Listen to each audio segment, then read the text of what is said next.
We're here in the Selema Glacier in southern Iceland. We actually brought you here just 3 years ago before the pandemic in 2019, and we were standing on a large crevasse and we were flying the drone over it.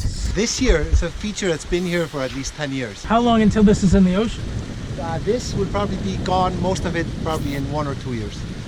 Like this whole hole is the whole thing. The whole thing. This whole majestic canyon. Yeah. This humbles you looking at this. It does. I mean, it makes you feel pretty small.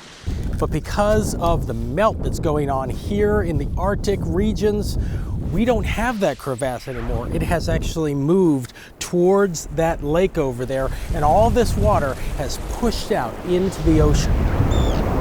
So just the crevasse you were talking about, I remember it was here in 2019, it was very beautiful. But everything has kind of moved down a little bit.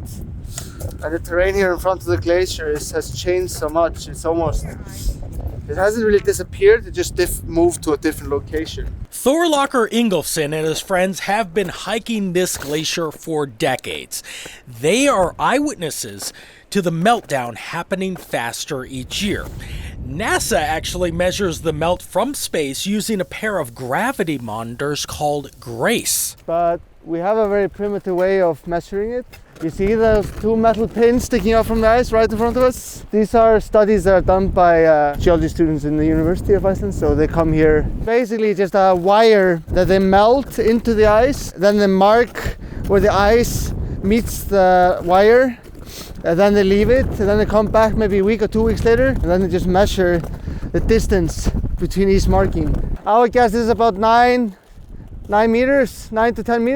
This is the distance of ice melt since when? I'm not sure, but I would guess this is how much it can melt easily in one summer. It's going that fast. Yeah. Some studies have shown Iceland is losing nearly 26 trillion pounds of water every year. Larger Greenland is melting even more. All new water in the sea, increasing the flood risk far from here. One Iceland glacier has already disappeared. We were in the country 3 years ago during the funeral for the melted OK Glacier. Then this year, we walked past crews cutting pathways in our glacier that used to be large, jagged towers the size of skyscrapers. Gade Sigurdsson was our guide in 2019. We have to get used to Iceland without glaciers. What will you call it? Well, we'll probably have to find a new name. As soon as it started affecting me as a guide, just like longer walks to the glacier, hard to get onto the ice, then it started to,